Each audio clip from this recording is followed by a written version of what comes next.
అయితే నిన్న జరిగిన బీసీ రిజర్వేషన్ మహాధర్నా గురించి మీరు మాట్లాడకపోవడం బాధ అనిపిస్తుందని అంటున్నారు. Yes, thank you. మంచి క్వశ్చన్ వేసారు. అయితే బీసీలు ఎండల్లో ఎండి రోడ్ల మీద దడిసి పోలీస్ దెబ్బలు తిని ధర్నాలు రాస్తారోకోలు ఇవన్నీ చేసి ఆగమవుడు కంటే నీడలో ఉండి వాళ్ళ ఓటు వాళ్ళు వేసుకుంటే సరిపోతుంది అనేది మాన్యవర్ కాన్సీరామ్ గారు చెప్పినటువంటి మాట. ఎన్నడన్నా తెలంగాణ రాష్ట్రంలో రెడ్లు ఎన్నడన్నా తమ హక్కుల కోసం ఇందిరా పార్క్ కాడ ధర్నా చేసిర్రా? రోడ్డు మీదకి వచ్చిండ్రాలు ఎన్నడన్నా? ఎక్కడన్నా రెడ్డి సంఘాలు మెడలో కండువాలు వేసుకొని తిరగంగా చూస్తుర్రా?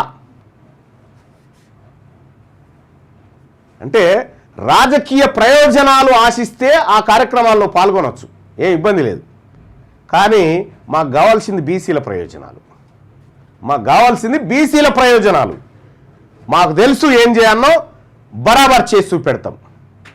మేము బీసీలను బీసీ ఓటర్లుగా మారుస్తా ఉన్నాము, వాళ్ళని రోడ్ల మీదకి ఎక్కించే కార్యక్రమంలో కాదు.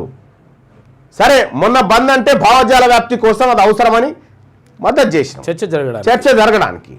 కానీ ప్రజల్ని ఇంకెన్నేళ్ళు ఎక్కిస్తారయ్యా రోడ్ల మీదకి? సరిపోదా? మేము ఓటు బ్యాంకు రాజకీయాలే చేస్తాం. ప్రజల్ని అవేర్నెస్ చేయడానికి శాయశక్తులా కృషి చేస్తాం. ఎంత గొప్ప మాట కాన్సీరామ్ గారు చెప్పింది. మీరు రోడ్లెక్కుడు కంటే, మీరు ధర్నాలు చేసుడు కంటే, ఎండలో చెమటలు తీసుడు కంటే నీడలో నీ ఓటు నువ్వు వేసుకో అని చెప్పిండు సింపుల్గా. ఈ నీడలో నీ ఓటు నీ వేసుకోవడానికి కావలసినటువంటి ఐడియాలజీని స్ప్రెడ్ చేయాలి. ఇది మా ఐడియా. భావజాల వ్యాప్తి ఇది మా ఐడియా. సో ఎవరి దారులు ఏమున్నప్పటికీ వాళ్ళు ధర్నా చేసిర్రు. ఆ ధర్నా ద్వారా భావజాల వ్యాప్తి జరుగుతుంది అనుకుంటే ధర్నా సక్సెస్ కావాలి, విజయవంతం కావాలి. అయిపోయిందా? అయిపోయింది.